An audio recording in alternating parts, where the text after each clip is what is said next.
Okay, let's get a wriggle on. All right, thank you for tuning in. Today we're just going to go through how to use lures in the estuary, mainly estuary, targeting key species like whiting, bream, flathead, and kingfish. So yeah, we'll just do an overview, bit of details on what lures to use, etc., how to target these fish, conditions and things like that. So we won't do too much on, specifics. It's more, again, as I've mentioned, a bit of an overview of this type of fishing to hopefully get you, catching a few more fish with lures. This is a great time of year to do it, so let's get stuck in. So if you've seen seminars here before, I do like to talk a lot about the fish's senses. The reason for that is that lures are there to tantalize these senses, to really, trigger the fish in a feeding mode. And when you start thinking about these senses of a fish a little bit more, it can really help you understand, how to target them a little better and how to, select the right lure choice for certain conditions, etc. So, like with us, fish do have, your hearing, olfactory for your smell, has vision, taste. Now, instead of touch, like what we have, they have an organ called a lateral line. So the lateral line, if you don't know what it is a unique organ that runs along the side of the fish. So you can see it in this image here, there's a little bit on that whiting there. And what that line does is it's a very sensitive organ, and it can detect all sorts of movement through the water. So it's essentially like us feeling touch. So if we feel, we can touch something and feel the textile, motion of it and things like that. That lateral line does something similar, but instead of touch and feel, it's actually feeling the pressure of the outside water, the temperature changes, the current movement. So it can detect prey coming towards them or hunting for them, but it can also detect prey and that sort of thing. So the lateral line is an extremely important organ, and it's generally localized for fish species. Now, a lateral line will tell you a lot about the fish as well. So for example, if you're looking at something like a tuna, a bonito or something like that, generally the lateral line won't be as present. And the reason for that is that what that tells us is that fish isn't generally using or feeling the water around it or the vibrations through the water to help it find fish. Generally, it's going to be a visual predator, and it's going to hunt fish with its eyes rather than feeling it through the water. Whereas something, if we flip the coin and look at something like a bream, a whiting, etc., they've got a really pronounced lateral line. So that tells me as an angler that it's going to use a lot of those sort of sensors through the water, use the lateral line through the water to really detect, the movement, to help them see when it's a bit darker, a bit murkier. So for me as a lure angler, I'm thinking, okay, if it's going to use that lateral line, it's going to use it for two reasons: to find prey. So I might use lures that's going to maybe really trigger that sort of feeding habit through that lateral line, or it's going to work the other way and it's going to help it escape prey. Because I've caught some jewfish and things like that with whiting inside them. As delicious and stuff as they are to us, they are also delicious to other fish as well. So this is really important to either be caught or to catch prey. So from that, we'll look at just some key species. Now, there are lots of different species in the estuary. Now, generally, these 4 species are not only on top of everyone's list to catch, some of them are delicious, like whiting, but they actually employ different types of lure techniques. And if you can kind of get an idea of these different lure techniques to these types of fish, you should be able to employ them in a lot of other different fishing methods, either off the rocks or offshore on the boat, etc. As I've mentioned, these 4 fish in particular have different hunting skills or different styles, and you can really adapt that to different types of fishing. So first off, we'll look at the flathead. Now, the flathead is an ambush predator, and the reason I can tell that is because it has, if you can may not be able to see, but if you've seen a flathead before, the eyes are generally at the top of the head, and what that tells me is that flathead is an ambush predator that will sit on the bottom, and it's always looking up. So if it's always looking up, if I'm going to choose a lure, I'm going to choose a lure that has a good contrast, that's going to swim past it to encourage it to bite. They've got that big bucket mouth as well, so they're not going to be a type of hunter that's going to bite like a chopper tailor. They're a type of hunter that engulfs. So they open their bucket-sized mouth, engulf that food in, and then you can either set the hook if it's a lure, but if it's a fish, it's going to eat it whole. Now, if I look at a bream, there's a couple of things that tell me about the fish. So even just looking at this image, one thing, again, you can see its lateral line through there, so it's going to have a good sense of, it's going to be able to feel its surroundings quite well. So it's going to be sensitive in a sense that It'll be able to detect a lot of different vibrations through the water, temperature changes, even pressure changes, but it'll also use that to detect something, or detect you. So if you're clamming around, or if you're splashing around, trying to make noise if you walk in the flats or something like that, it's actually going to scare a bream and it's going to shut it down. It's going to think, no, I'm in a bit of danger here. I'm probably not going to feed. But the one thing that tells me a lot about a fish as well, not only just the eye position, but also its jaw. Having a look into its mouth and seeing what kind of teeth it has. Now, a bream has two types, similar teeth to ours in the back end of its mouth. They're more sort of grinding molars, so they use that to grind shellfish, crabs, etc. But at the front, they are a little bit sharper, so that's designed to catch, prey, meat, all that sort of thing, worms, etc. So generally, a bream is going to have has a lot of variety in its diet. So when you're using a lure, you've got to make sure that you're going to be using a lure that's probably going to be aimed at the area you're fishing. So that's what the fish is going to be tuned into. So if you're catching, for example, if I'm fishing in the surf for bream, generally I'll use a bait that's common to the surf, which is like a beach worm. Whereas if I'm in the estuary, rather than using a beach worm, I'll use a yabby. It's more not what they eat, but it's more the environment that they're feeding in will determine what kind of lure you may choose. Then we look onto a whiting.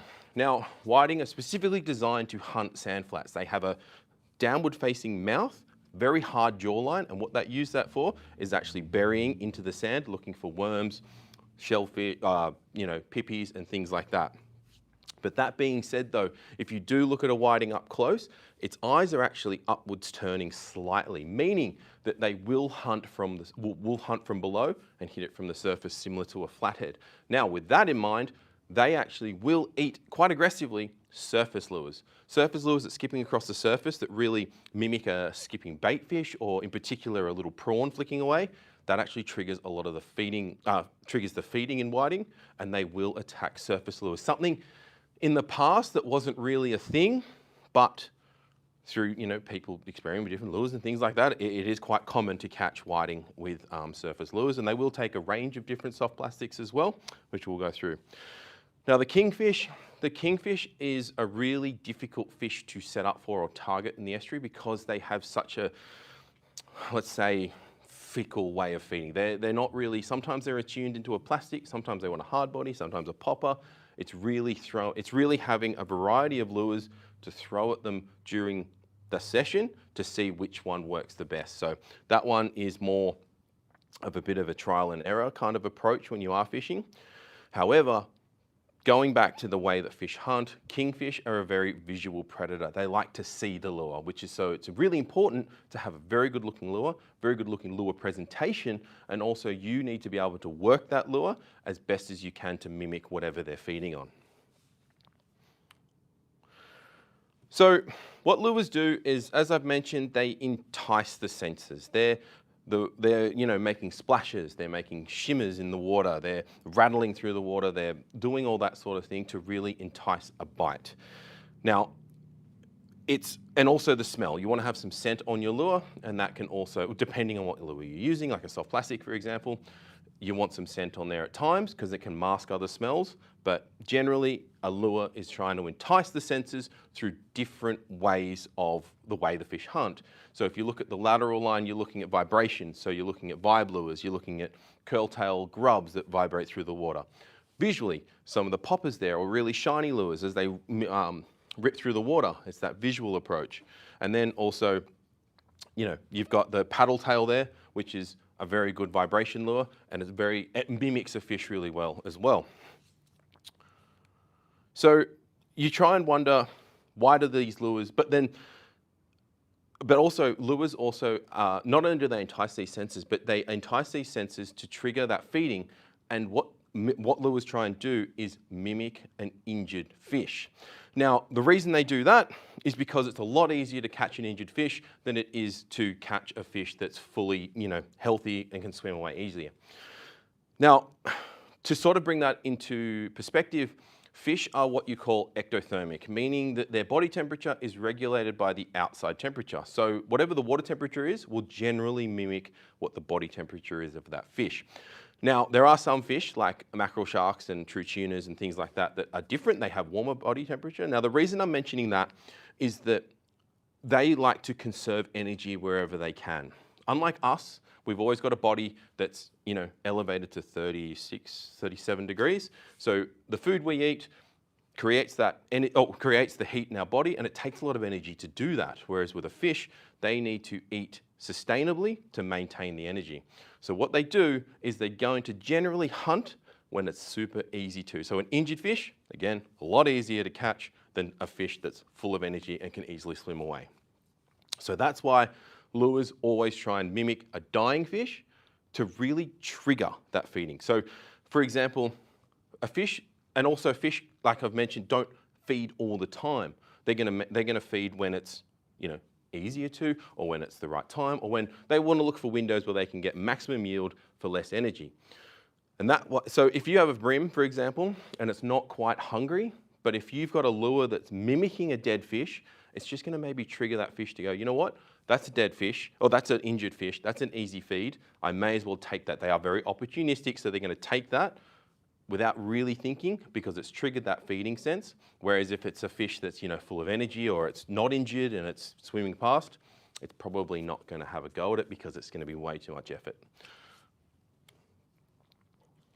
So now we're going to talk about lures that match the hatch. So that's a very kind of common saying. You may have heard it before, but basically you're looking at lures that are sort of mimicking what's natural to the environment and mimicking and sort of, thing that they will eat. So this is where it comes down to being very observant on the water. What I mean by that is you're always looking at the water. So for example, every time I cast my rod with my lure, I'm letting it sink, I'm watching the line for a bit, but I'm also watching my surroundings. The reason I'm watching my surroundings is I want to see what's happening. Are there little jelly prawns jumping around? Are there, cormorants feeding? Cormorants are a really good telltale sign that there's a lot of fish being active and they're the ones diving around looking for an easy feed. Little things like that will tell me what the predatory fish might be doing. So for example, if I'm fishing, say, near a wharf and I see a big, pile of kind of mini bait fish or tiny little bait fish just sort of swelled up, that tells me that there may be predators outside of that bait wall and they're bringing it in, trying to corral it to try and feed it. So I might just flick my lure near there and then that fish, there may be a bream lurking around that will take my bait. But if that is happening, I'll make sure that my lure is mimicking similar to something to like those bait fish. I might go for a small flick bait profile or something, relatively small to try and match what they're tuned into, and that's hopefully going to, convert into a few more bites. Whereas if I'm fishing a wharf and there's lots of little fish corralled somewhere and I think maybe there's a bream lurking around here and I'm chucking a big, giant 6-inch plastic, it's going to make a huge splash. It's unnatural. It's not going to look right. And the bream may just swim away and it's not really going to work. So by keeping your eye around the surroundings, you're going to be able to match the hatch, as you'd say, and get the right lure in the right position to get those feeding fish. And the other thing too is you really, really want to match the lure weight to the right depth. Now, especially when you're using something like soft plastics will generally sink down, and as it sinks down, it's creating action onto the lure. Now, if I'm using a very heavy jig head, that soft plastic's going to go down and sink like a rock. It's going to have minimum effort, or minimum sort of time through the water column to get that tail, really working to send out those signals to attempt to bite. Whereas if I'm using something too light, it may have the lure sinking so slow that it's not actually working the lure or the tail, or something like that, and then it may not get me a good cast either. So it's always important to match your jig head with the soft plastic, so you're really matching exactly what those fish are feeding on and where you're fishing and to the location and also the depth. So all these factors you need to sort of consider in your lure choice, your jig head choice, and things like that. So colour. Now colour is a very important factor when it comes to choosing lures, especially when you're trying to find fish that are very visual. Now, colour's very interesting in that a fish won't actually see the colour. They will see the light that's reflected off the object. So for example, it's, if I'm looking at a red car, The light that hits that car is the red color waves coming back into my eye. My brain converts it, tells me that it's red. Whereas fish don't have a huge color sort of spectrum to see as such, but they will see the reflection, or they will see the shadow of that light reflection as, as an object rather than the actual color. So, for example, if you've got something like a red lure, that red lure will be reflecting that red back so you can see the lure. However, as it sinks down, you've also got to remember that those light waves won't travel so well through the water as they do through air, like for us. So the deeper that lure goes, the more dense the water is, the less they're going to be able to see it. So then if you're fishing deep, you may be wanting to go something like a green or blue type lure because that will be more visible underwater to the fish. Whereas if you're fishing shallows, you may go for something like a red, orange, or something like that. Now, color's one thing, but then the second thing is also what you would call the translucency or the transparency of a lure. And that is determined by how much light will penetrate through the lure. General rule of thumb is I tend to use lures that don't have any light penetrating through them, or more darker type lures when the light is really low. And the reason for that is that it creates more of a silhouette, and that sort of, especially for something like flathead, that silhouette and that shadow going through the water is much easier to see to the fish than it would be if I had a really see-through lure that's going to have the light go through it and it's not going to create that silhouette. Whereas when it's really bright and clear, I'm going to opt for the clearer lure because I want the light to penetrate through it. And then similar to us, a fish's eyes will adapt to a surrounding. So if you've got a bream out in the shallows and it's quite bright, those eyes are going to be attuned to that brighter sun, and they're looking for things that are going to be see-through. Because if they look at something that's quite dark or quite, thick, I guess you could say, and it's going through the water and it looks a bit unnatural, 9 times out of 10, that fish may not take it. However, if they're tuned into the clear water and they see, something mimicking like you can see through, you can sort of see through some whitebait, see through some prawns. With that light penetrating through it, it looks a little bit more natural to them. They're attuned to something that's, more natural than it is the darker silhouette, and they may attack your lure when it's a little more natural and a little bit of a better approach in that sense. So color is extremely important, but you just got to remember it's how the fish sees the light coming back at them, not the actual color of the lure. So generally, you want to be using kind of natural colors and clearer colors when it's clear water or calm water, and then your darker colors when it's a bit rougher, a bit darker, a bit dirtier water or low light conditions.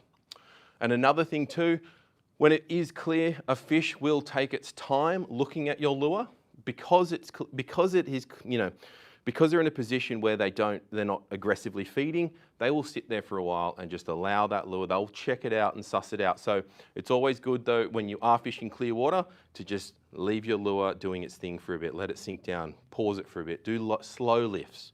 Be a little bit more subtle about it, and that can sometimes trigger a bite rather than being aggressive with it. So that's color, and obviously being color, like we all have our own preferences as well. So it's all whatever works for you. So now back to water temperature. So now water temperature is a really big thing when it comes to fish feeding. As I've mentioned before, the fish have they have their body temperature regulated by the outside water. So as an angler trying to use your lures to find these fish or to help these fish feed, it's always important to keep in mind of the water temperature.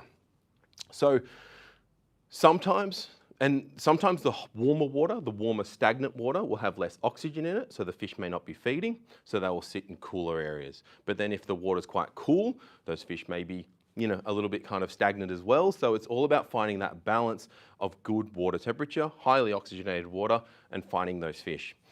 Now, the reason I've got this photo here is because that's my son, and in there is he caught a skipjack tuna. It's not very common to catch one off the wharf. Now, the reason that I've got that there is the fact that the water temperature was so warm that tropical species like this skipjack tuna had come into our local waterway in Pittwater and were looking for a feed. So that is a signal of how important water temperature is and what fish will come and what fish will feed and what you can sometimes find, especially when that water temperature is warm. Now, one thing I do want to mention too, so one day I was fishing, if you're ever in the sort of wanting to learn more hands-on approach with lure fishing, one thing I do recommend is going into the ABT, which is the tournament scene. Now you can join those tournaments as a non-boater. It's a little bit of a fee, but you can actually go out there and you fish with a boater who's a tournament angler. And one thing, it is definitely worth its weight in gold because you learn so much. So I've done it a couple of times, and one time I did it, we were fishing in this area. It was about October, so it's springtime, and it was calm and clear, and there wasn't really much happening. Now, the person I was with changed spots. He wanted to change spots, nothing was happening. So we changed spots down the bay, and what had happened was the sea breeze had picked up just lightly. It was only about 5 knots. And as the sea breeze picked up, he told me that as that water, the surface water that might be half a degree warmer, had just been gently pushed into this one bay area. So what he'd seen on his sounder was almost a 1 degree temperature change. Not only that the water was a bit churned up and a little bit sort of, bumpy, and it triggered a feeding pattern for those bream. So we went from a really nice, calm, cool conditions to completely opposite, using the same lure, but we started catching more fish because of that slight temperature rise. Generally, the water was quite cool, but having that little bit warmer just increased that metabolism, sort of livened them up a little bit, and we started catching bream. So that's just an example of water temperature is extremely important. Now, not everyone's going to be fishing off a boat that can tell you the water temp. So generally, this time of year, the water temperature is going to be warm. Late summer, autumn, it's going to be warm. Winter, it's okay, but late winter, it's going to get really cold. Come into spring, you're going to find warmer patches, and that's where you want to find those warmer patches. Whereas at this time of year, you might be wanting to find those cooler patches or fish a bit deeper, because as the water gets warmer, it deoxygenates. The oxygen leaves the water, and it can become quite stagnant. And if you've got low oxygen, the fish aren't really going to be feeding. So yeah, it's a matter of really finding the balance in the temperature, in the color of your lure, and also, putting together the weight of your lure, etc. So we'll go into that in a moment. Okay, so let's talk about bream. Now, bream can be found in all depths of the estuary. They can be in deep holes, they can be in shallow sand flats. They can be very timid, but they can also be extremely aggressive, depending on what day you're fishing. And they will take a variety of lures. It's all a matter of finding where they are, finding their trigger, finding their feeding triggers, but also finding the right offering for them to eat it. So finding bream, so looking at this thing here, look, it's pretty simple. Like, you've got sand flats and mud flats. They will come up into the shallows looking for a feed. They will work these drop-offs here. Moored boats in the harbour, in Pittwater and things like that, there are plenty of moored boats. Moored boats present cover, they also present shade, and they also present a food source. So they'll generally hang around the moored boats as well. You've got submerged reefs and boulders, they'll be there as well, and they'll also be in deeper holes. So if the sun's really high, a lot of the times they may be sitting in those deeper holes, and that's when you want to be using lures like vibe lures to get down there to trigger that feed, to trigger them to be feeding. So to answer the question where to find bream is pretty much anywhere in the estuary. They will be there. It's more a matter of working out the tides, working out what lure you're going to use, and the approach you're going to take. So with the deeper water, so if you've got the fish sitting deeper, you're going to be using lures to get down there. Now, metal vibes are a great way to go, or even soft vibes. They've got that vibration factor, so as they vibrate through the water, they're going to really trigger that feeding pattern. Now, with the vibes as well, you don't need to work them aggressively. You simply just need to drop them down, and then if you just use your rod tip like so, you actually don't need to. If you're using a plastic, you're generally trying to impart a lot of action to it. Vibes, you just lift your rod up slowly. The moment you start feeling that vibration through the rod, that's all you need to do to work that lure. And also when you work these areas, you want to work them when the sun is high, or if the water's really clear, they might be sitting there. Or sometimes I've found, especially in winter, the fish will sit in that deeper water because sometimes it's just that little bit warmer, and they may just be huddling up in there, and you can just put your offering in front of them, and hopefully they'll eat it. Fishing structure. Now, structure is probably my favorite way to fish for bream, and you can work them as land-based, or you can even work them off the boat and things like that. And the reason I love fishing structure is because, one, bream love structure. Bream love hanging around wharves, they love hanging around boats and things like that, because they're a really territorial fish. Now, if you've seen them actively feeding, they will eat anything. But what I mean by territorial is, if a big bream's hanging around and it's on a moored boat, it's going to stay there. It's going to own that space because it's a perfect ground for him. He's going to sit there, usually near the keel of the boat. And as anything that comes past, he's going to eat it, but also presents shelter. And if he wants to attract, say, a female, he's got that shelter there to show off to them as well. So he's going to defend that pretty much with his life. Now, the best thing about this as an angler is you have two ways of triggering a bite. One, you can trigger it through a feeding pattern. It might be hungry, so that bream's going to eat. Second, it's called a reaction bite. By getting that lure right in front of that fish's face, it's going to annoy that fish, and it's just going to, that fish is going to get really annoyed at your lure, and it's going to take a swipe out of it out of anger rather than hunger. So that gives you twice the chance of hooking up to a fish. Now, when you are fishing structure, two things you need to remember is you need to be really quiet. That's why electric motors are very good. If you don't have one of those, you can just drift around, or you can jump on a kayak, or if you're by foot, you can cast under tree, overhanging trees and things like that. But you want to be quiet. You don't want to be banging around. You don't want to be mucking around or anything like that, because as I've mentioned, if that fish feels a little bit threatened or a little bit scared, it's going to shut down and not bite. Now, one thing you do need to do, which is always good to have practice in, is accurate casting. You want that lure to land at least, you're trying to aim at least a foot away from the structure you're trying to hunt, because you want to trigger those two bites. If I've cast my line and it's like 2 meters away from where the bream is, A, it may not see it, and B, it might not just be bothered to eat it because it's not in a feeding mood, but if it's in its face, it's going to get annoyed at it and trigger it. Now, by accurate casting, you want to have a rod that can do the trick. Now, any rod you can use will, cast accurately, but general rule of thumb is that the longer the rod you use, the more distance you'll get in your cast, and the shorter the rod you use, the more control you'll have in your cast, but also the more control when you are fighting the fish as well. So in my hand here, I've got a Daiwa in-feet. Now, the reason I do like this rod as an example for accurate casting, not only is it, you may not be able to see it, but if you ever have one in your hands, the blank is very rigid in this end here, and that's going to give me my power. Then in here, it's quite flexible, so it's what you call an extra fast tip. So as I flick my lure, this part of the rod is going to give me the power, and that tip of the rod is going to give me the control and the accuracy in how I'm going to flick my lure. The other thing too is it has a short butt. Generally, when you're fishing and you're trying to be accurate with your casts, sometimes you may not even use two hands. Sometimes you might use one. And by having one, you can lean forward and give that lure a good flick. You can follow through, and by having that shorter butt, it gives you the ability to do so. If I have a longer butt, say something like this raider here. This raider will be great for the distance. That longer butt's designed, before I drop a rod, that longer butt's designed for me to use my other hand to hold, and I've got two hands, gives me much more power in the cast.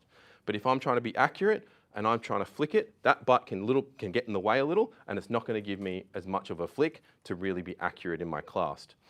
So if you're wanting to do more fishing in structure, I definitely recommend getting a rod with a shorter butt, a little bit shorter, to give you those accurate casts.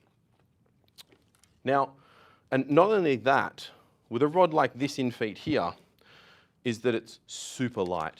So I can flick this lure all day long, these light offerings to these fish, and I'm not going to get tired. I'm not going to get a sore wrist. I'm going to be able to wind that. I'm going to be able to cast and wind all day, which is ideal. So from there, looking at your gear, your line needs to be thin enough to allow for those casts. So if I've got that in feet there, I'm using maybe 4-pound braid, because I'm going to be throwing lures that are 1/24 to 1/12 ounce in weight, very light.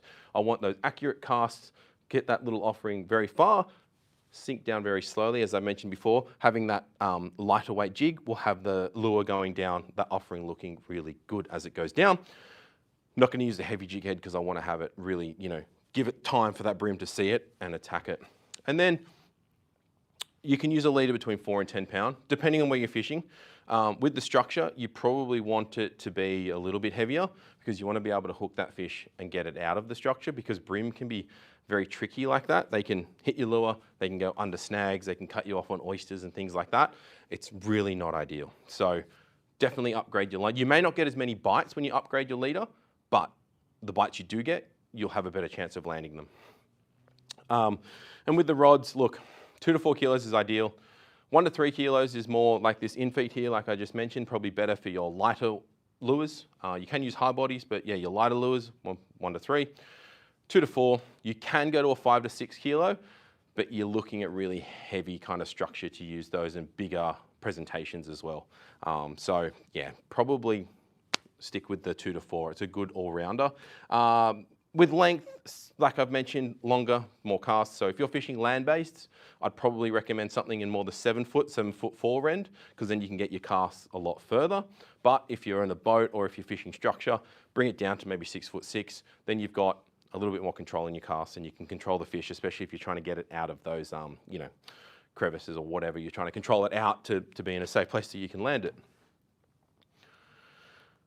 Okay, so moving on from bream, we're going to look at dusky flathead. Now, dusky flathead are probably one of the most sought after estuary fish.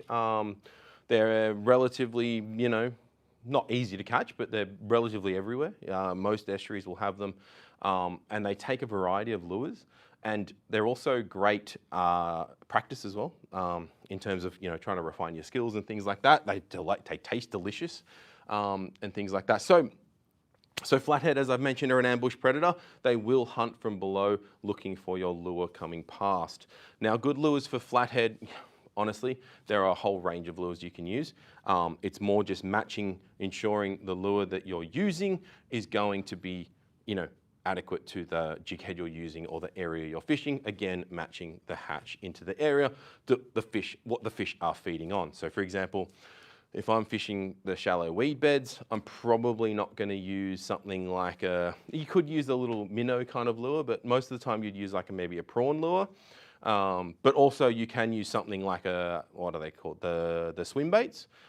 They're quite big lures. They're more targeted at bigger flathead. So really there's a range of lures you can use. It's more about getting out there, finding the right location and casting the right sort of, you know, area and things like that to find them. So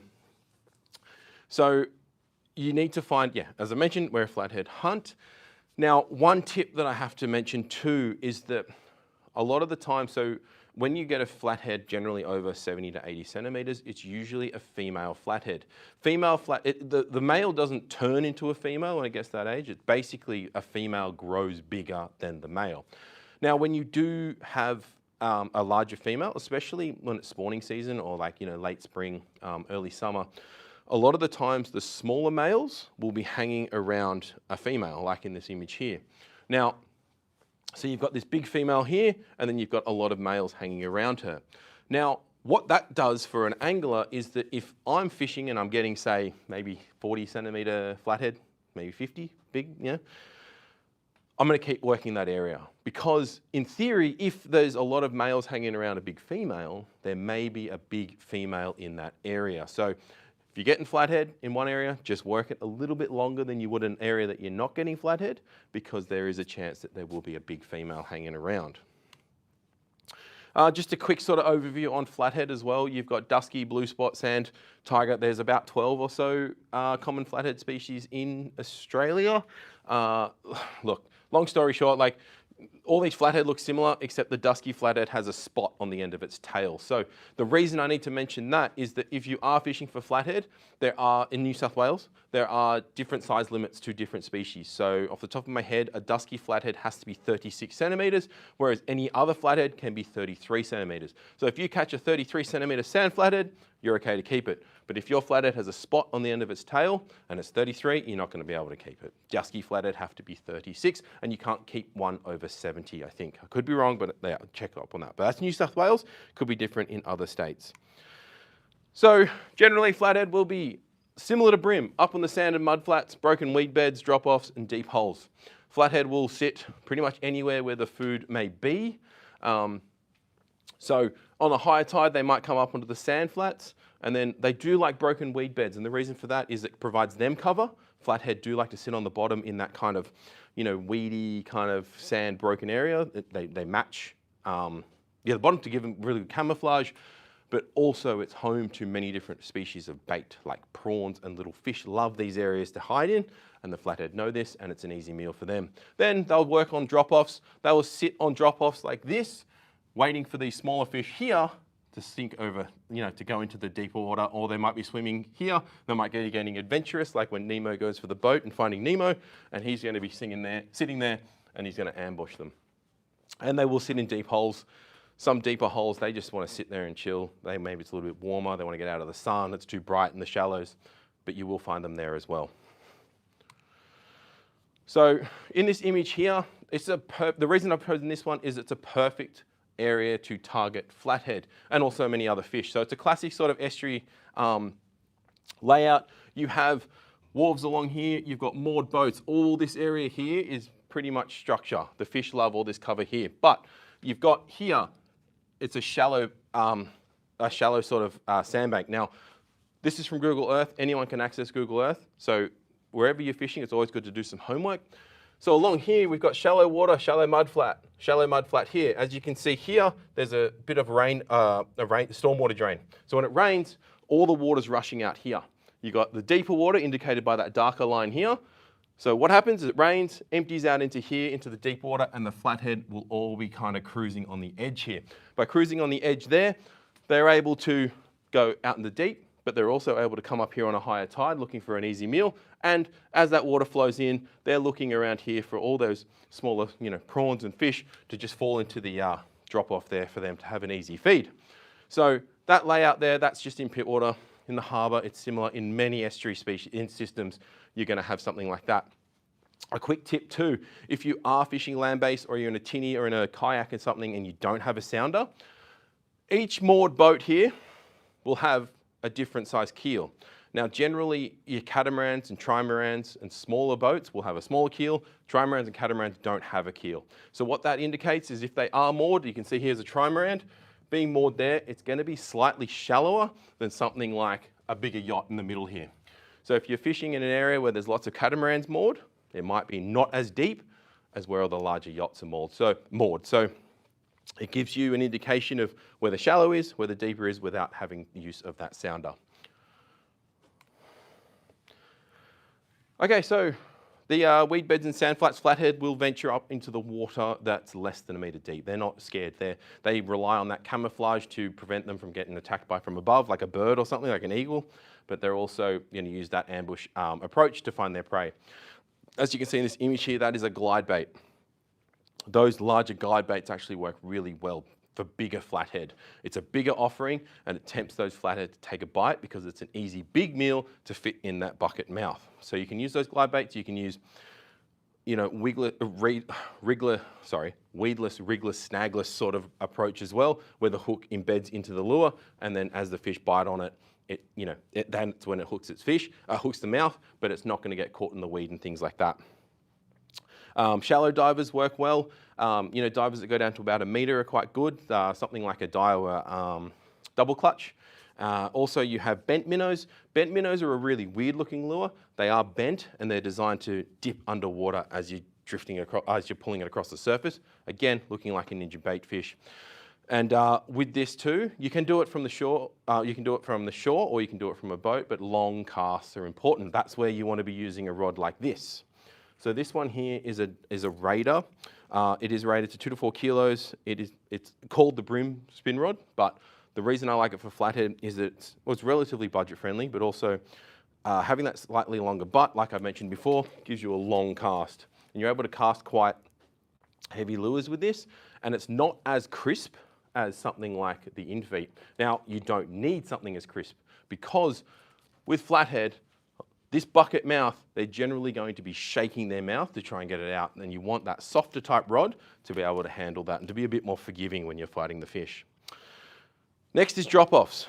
Like I've mentioned, drop-offs, they will sit deeper in there waiting for their prey to come by. So as a lure fisherman, you want to get that bait onto the sand flat. You want to bounce it off the sand flat into that deeper water because that's where the fish will be. Now, ideally, if you had a boat or so, you want to be running parallel with the drop-off because the fish are going to be sitting in the trough. So that way you can cast along the trough and that increases your catch rate because you're covering more area where the fish will be sitting. But if you're land-based, cast towards the deep and bring it onto the shallows. If you're on a boat, opposite. Shallows onto the deep. As long as you are covering that area with the trough area where they'll be sitting there waiting for a feed, as long as you're in there, you'll be on a good chance of catching fish. Now, to do this, you can use a jig head of around 1/8 to 1/6. You don't need to go too heavy, you just need it heavy enough to get the lure down. Paddle tails work well. Paddle tail lures just have the tail that vibrates through the water. You can use grubs are okay, but they're generally not as big. So paddle tail lure or a flick bait style lure, which is a lure without the sort of tail in the end. that's going to have a lot less action unless you impart the action onto the lure. But the reason I like using those is that because there's not much resistance as it goes through the water, they're going to be able to sink down even with a lighter jig head, and you just got to work it and flick it up. And as that darts up through the water column, that's what's going to trigger the bite. I prefer using soft plastics for this approach because they are so versatile in their depth. You know, if I'm using a hard body, it's going to be only diving 1 meter or so, and it's only going to be in that water column. Whereas a plastic, I can let it sink down, or I can lift it up, or I can wind it across the shallow. It's very versatile. They're very cost effective, and yeah, they're realistic too. Because a flathead, that's one thing I do need to mention too. So when you are fishing for flathead, you've always got to make sure that you are watching your line. And the reason for that is that with their bucket mouth, as you can see there, similar to a barramundi or something like that, they can engulf your lure, and if something doesn't feel right, they can spit it out just as quick as they engulfed it. So if you're not watching your line, and and the reason for that is if your lure is sinking and you see a flick in your line or a little kink, that's going to be a flathead with it that's taken it into its mouth. Now, if you don't react on that, it's going to spit it out as if nothing happened. Sometimes you can tell because you wind your lure in and the tail's actually caught around the hook because that fish has just spat it out. So always keep watching your line when targeting flathead, and especially bream too. That little kink in the line, that's your bite indicator. Rather than feeling the bite on your rod tip like you would bait fishing, you're actually watching your line. So that's where the soft plastic comes in handy because it feels more natural, maybe tastes more natural. That fish may hold on to it for a bit longer to give you a bit more chance to hook that fish as well. Deep water, look, they will sit in the deep waters. They will, similar to bream, and that's where you can just go bigger type soft vibe lures. They're my favorite to go to, similar to the one in that image there. You can go down, get down to there. If it still feels a bit realistic because it is plastic rubbery, it does have that realistic approach. So when a fish does bite it, it's, you know, again, smells good, looks good, it's going to eat it.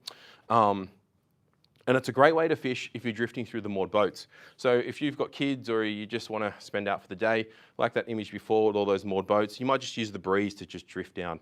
Having the heavier kind of, vibe lure, it's always going to be on the bottom. So you can just sort of lift it up no matter how, even if you're drifting a little bit fast, it's going to be on the bottom and you can just lift up, drop down, lift up. You've got kids, they can just be mucking around and that lure is pretty much going to work itself, and it's an effective way to catch flathead, especially, you know, if you're not actively trying to catch them.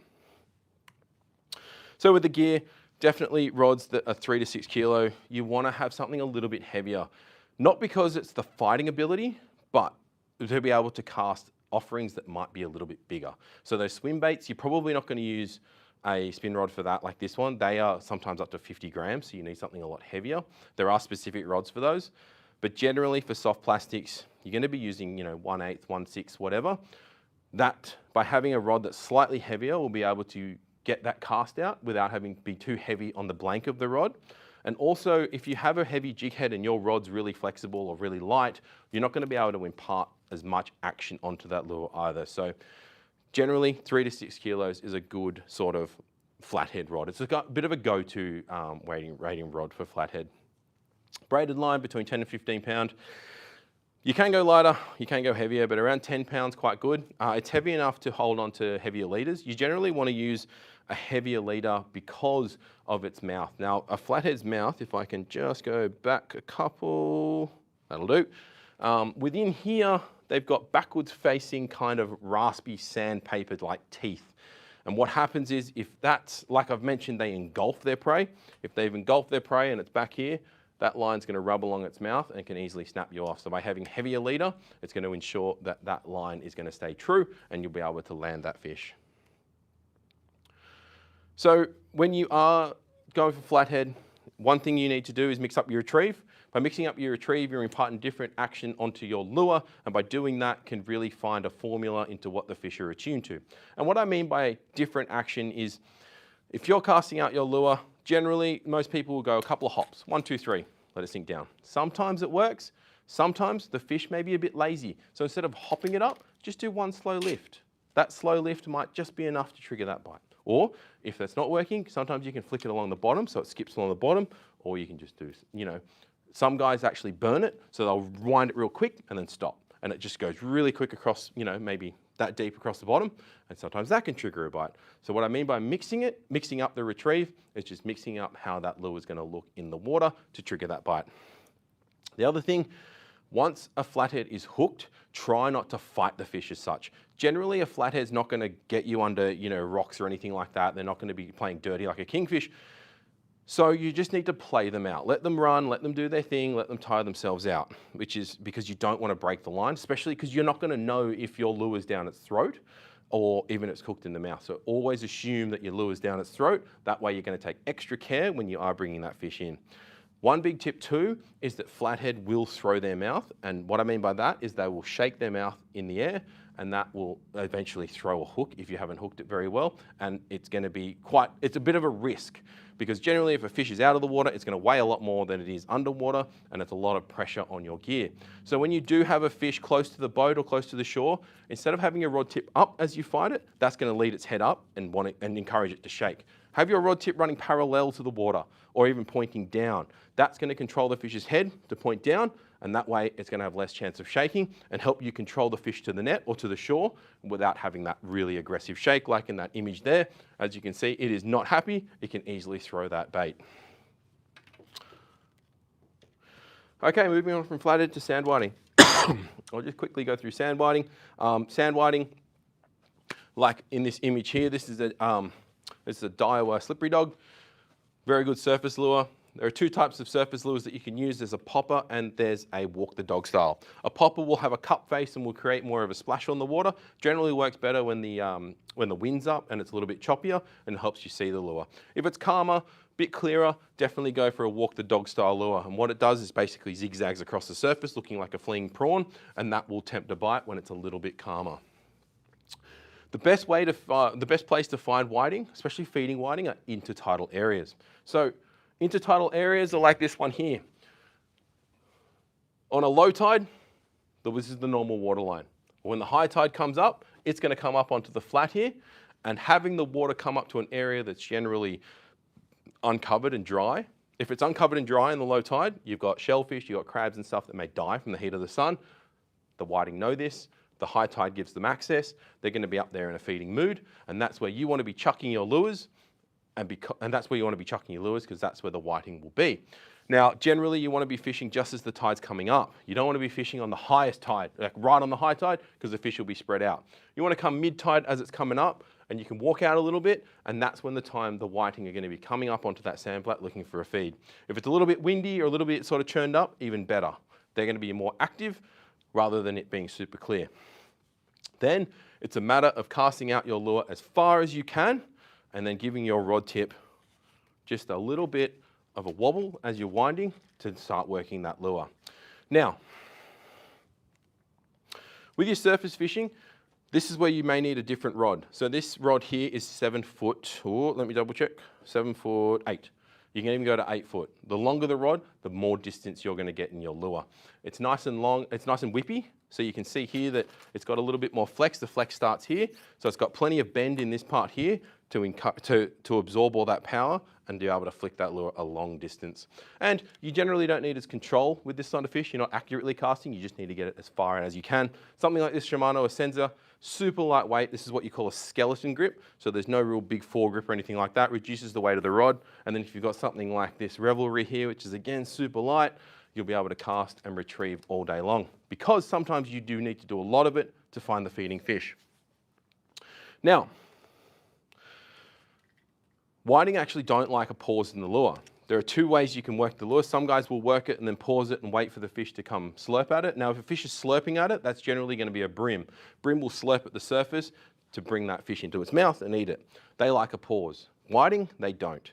They prefer that lure continuously moving, and they will actually slash at it, something similar to a tailor. So when you are bringing that lure in, make sure that you continue that retrieve. If you see some whiting coming around it, don't stop it. If you stop that lure, the whiting's just going to not get interested in it. So keep it whining. And if it goes really close to your feet, chuck it out there again and keep going. Keeping the motion will get more bites from whiting. That being said, though, if you want to pause it and get a big bream, by all means, go for it. So yeah, as I mentioned, you want a long, light rod. Get the distance. One thing you do need to do as well is try not to use fluorocarbon line. Fluorocarbon line is very good for when you're doing a subtle approach because it absorbs light, so it's virtually invisible. However, it is denser than monofilament, making it sink. Now, if you have a line that sinks and you've cast your surface lure, that sinking line may just sort of, distort the way your lure moves a little. So that's where you want to use monofilament line as the leader. You don't need the subtle approach of being invisible, you just need that lure working well. And that monofilament will actually float or sit better on the water, and it won't impede that lure's action, and it will dart away really well. So use mono, not fluorocarbon for your leader. And it's always good to use a mix of poppers and walkers. Sometimes, similar to all types of lure fishing, you may just need to mix up the approach to encourage that bite. But general rule of thumb, I'll use small surface poppers when it's really windy or really choppy, and I'll use the walk the dog styles when it's a little bit calmer. So yeah, as I mentioned, you want to fish the higher tides. What I mean by higher tides is, if you've got a tide that's like 1.9 to 2 meters, that's going to have a lot more water rushing in, and that's when you want to fish because it encourages more of a bite. All that water rushing in, it's a bit of an adrenaline rush to the fish to go out feeding, and hopefully you can find a few to catch. Whiting will attack the lure from behind. That's why the slippery dog has stinger hooks at the back, because they'll actually swim at it. They'll actually attack it and go to the side, and having those stinger hooks will hook the fish. Keep it moving, pause it only if you want to bream. Warm, humid conditions are very good, especially when that barometer's low and sort of air pressure's low. It encourages feeding. And yeah, so that's a really good way to go. Even when it's cloudy, especially before a storm, the surface bite goes really well. When it's cool, like if you've got a bit of a southwest, like a westerly blowing and the water's a bit cool on the surface, that can shut down the surface bite. Or if it's been raining a lot, sometimes the fresh water on the surface can shut the surface bite as well. So you just want those sort of humid, cloudy conditions is generally a really good way to start fishing the surface. Okay, so I'll just quickly go through kingfish. Kingfish are really hard to predict. We've had times where they'll eat anything, we've had times where they'll eat nothing. But the fish do love structure, similar to bream. So in this layout here, you're generally going to have 3 areas in an estuary where the kingfish will be. Unless you're in the harbour and there's a few reefs and things like that, there will be fish there. But generally, you will have moored boats and reefs, as I mentioned. So the moored boats, again, present structure. There are spots in Pittwater where we would throw little poppers, little like halco poppers, and they'll come out from under the boats and attack them. The next thing, wharves break walls, like this. Wharves, again, it's a piece of structure in the water. It's going to present to it a nice easy bait collection. There's plenty of fish swimming around, and then they can feed there. So, you can fish you can chuck lures off the wharf looking for them. Lures in general work best are kind of your garfish imitation lures. So like your Bait Junkie 6-inch and 10-inch gars. You've also got the sluggos and things like that. And they will present, they like long, slender lures, imitating that garfish. And having that's a really good way to do it. And then the other thing is too, those smaller poppers, as I've mentioned, having that popper splashing across the surface, especially in sort of, I found, early spring, when you just get that warm sun on the surface, that could really trigger a bite too. Then feeding on bait fish. This time of year, there are lots of fish feeding on bait fish. You've got bonito, you've got salmon, you've got tailor and mac tuna, and there are rat kingfish within those feeding bait fish schools. So just be aware that if you do hook a king, that you've got to, have a bit of control of that fish to make sure it's not going to go, snag you and things like that. So general lures and that. So if they are sort of, you're working around these areas, definitely go that garfish imitation or the popper. But if you are looking at bait fish, try and go a really small, again, matching the hatch, a really small bait fish imitation to match what they're feeding on. So yep, variety is key. That's where you want to have all different lures. Sometimes you might be just throwing different lures, throwing, just trying to work out what they're feeding on. Small metals, that kind of thing. Yeah, just throw anything at them because you just got to see. As you can see there, Andre's got a little prawn surface lure there. I think it's an NMD pop lure. Anyway, that little lure's caught that fish. Doesn't even imitate a little small fish. It's imitating a prawn, but that's what the king was attuned to, and that's what it took. Blind casting is basically casting when there is no visible feeding fish. So if you've got feeding fish around you, sometimes those kings are just underneath, and that's where you're blind casting. You've got more chance of catching a fish with your lure in the water than you do having it on the boat. So, that's where you're just casting little poppers, longer soft plastics, just at anything that structure that the fish might be, in hopes that you might intercept one. Because sometimes it's just a matter of being at the right place at the right time, and they will intercept that fish, that lure. So early morning's definitely the best time to go. I found that because they are a visual predator, they generally will feed at times when obviously it's daylight. They won't feed at night. So if they're cruising throughout the night, they're not going to be eating. By the morning, they're generally really hungry, so their bite might be a little bit more aggressive than you would in the late afternoon or evening. So early morning's the best time to go. Kings move around, so just keep casting. You know, again, as I've mentioned, it's a matter of intercepting them. Don't give it any sort of leeway when you hook one. If you do hook one, go as hard as you can on it. So a rod between 8 to 10 kilos is definitely the way to go, because you need to ensure that you're in charge. You don't want that fish snapping on any structure. And again, use anything that mimics the bait fish or the fish that are around the area.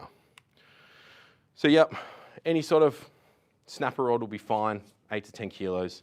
4,000 size spin reels are ideal, gives you enough line so you can get that distance, but also it's not big and bulky so you can cast all day. 20-pound braid, 30-pound leader, that's a pretty good combo there. If you're going to bulk it up a bit more, you may get less bites, especially from the smaller rats, but you will have more chance of landing them.